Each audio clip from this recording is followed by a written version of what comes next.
niabot na sila. Wala pa, ikaw pa yung pinaka-bago, ma'am. Direct, yung prompto ka isa, ma'am. Thank you so much, VP. How are you today? Yes. Una ang pasalamat ko sa inyong lahat dahil nandito kayo para kay President Duterte. And patuloy pa rin yung pagdarasal nyo para sa kanyang kalayaan.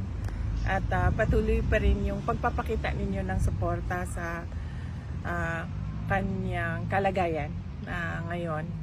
At I'm okay, wala mang problema. VP, what is your opinion doon sa pagkawala ni General Torre pagkasibak po sa posisyon niya? Oo. Do you have an opinion about that? Wala akong comment sa ni General Torre. Ano bang tawag doon? Pagtanggal? Demotion. Removal. Uy, nakita na naman tayo dito. Nakita na naman tayo dito.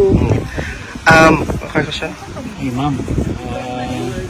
Di ba dapat pupunta ka din ng Kuwait? Sabi ni Councilor Moca. Japan po, yung Japan. Next month yun. Opo. Oo, sa September. Pero sabi niya, Kuwait eh. Sabi niya, punta ka daw Kuwait. Tapos, ngayon ko lang naalala. Pero tuloy po yung Japan nyo. Yes, tuloy yung Japan. Na-set na yun ng Filipino community.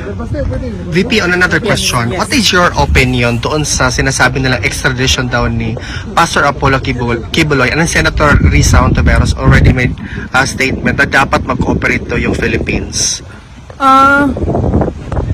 Well, unang-una, nasabi ko na yan lahat kay Pastor Apollo Kibuloy, no, as early as the time na nag-privilege speech si Migs Nograles about the franchise.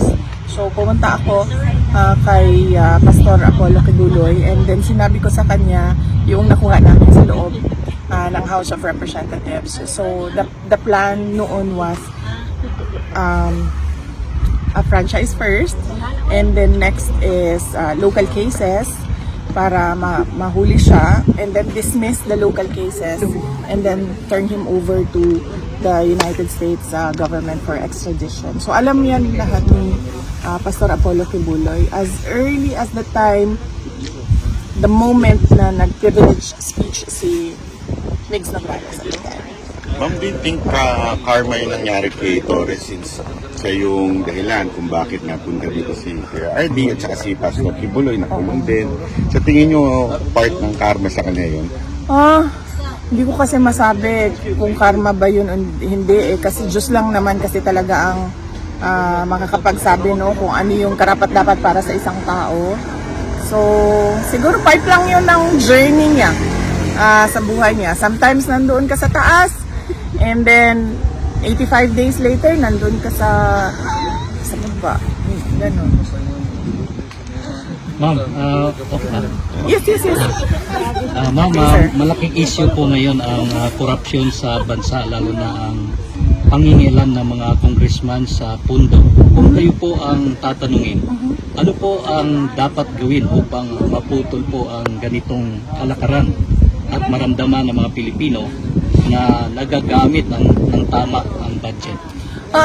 Unang-una dyan, dapat kontrolado ng President yung budget.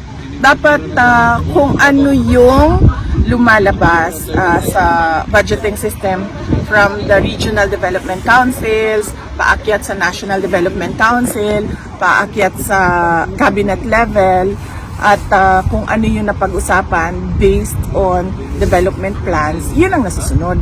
Dapat alam talaga ng Pangulo kung ano yung laman ng budget. Pangalawa dyan, dapat hindi pumapayag ang Pangulo na pakialaman ng legislators ang budget. Yun lang yung dalawang bagay dyan. Dapat alam niya kung ano nangyayari. Pangalawa, dapat hindi siya pumapayag na pinapakailaman ng legislators ang budget ng gobyerno. So, libreng advice na yon sa kanya, 'di ba? So, ayoko na magbigay ng libreng advice, ha. Sige, next. Last na lang, ma'am. Ma'am, sa pag-iikot po ninyo sa iba't ibang bansa, may nakikita po ba kayo na best practices na pwedeng gawin sa bansa kaugnay ang walang katapusang problema sa baha? O kayo po mismo ay may naiisip na solusyon with the consultations experts? Naku, libreng advice na naman ito. Magbibigay na naman ako ng libreng advice sa administrasyon. Hindi man sila, hindi man ako libre na consultant ng administrasyon. Siguro dapat gawin nila yung ginagawa ko, di ba? Umiikot ako sa iba't ibang Filipino communities around the world. The overseas Filipinos and the overseas Filipino workers ang pinaka-the best na mga consultants. Kasi sila yung nakatira, nakaikot sa buong mundo, nakatrabaho sa iba't ibang lugar. Alam nila ang best practices. So anong dapat ginagawa natin? Tinatanong natin sila. Ano ba yung nakita ninyo? Ano ba yung pangarap natin para sa ating bayan? Ano ba yung doable doon sa ating bayan na best practices galing sa, sabihin na natin sa Kuwait, sabihin na natin sa Australia, sabihin na natin sa Netherlands. Grabe. Ako mag-charge na ako ng consultation fee sa libreng konsulta ng administrasyon na ito sa akin. Ano ba yung sunod sagot doon? Yan, ano ba Sa Davao, for example, ang ginawa namin is nagsimula kami sa paggawa ng plano. So, kumuha kami ng international experts. Nasabi ko na ito noon sa Duterte Street. Kumuha kami ng international experts. Gumawa kami ng IM for Davao, Infrastructure Modernization for Davao. So, nakalatag doon ano yung mga infrastructure projects na kailangan gawin ng Davao City. Isa doon is flood control and drainage system. Kasi nga antiquated na yung drainage system ng Davao City, tapos mabilis yung urbanization, so kailangan sumusunod din yung flood control projects tsaka updating ng drainage system. Pagkatapos noon, nung lumabas doon sa IM for Davao, Infrastructure Modernization for Davao, na mga listahan ng mga uy, ayaw ko ninyong biyahe.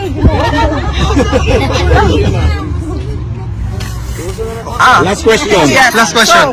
So pagdating doon, lumabas doon na kailangan nga ng flood control and drainage projects.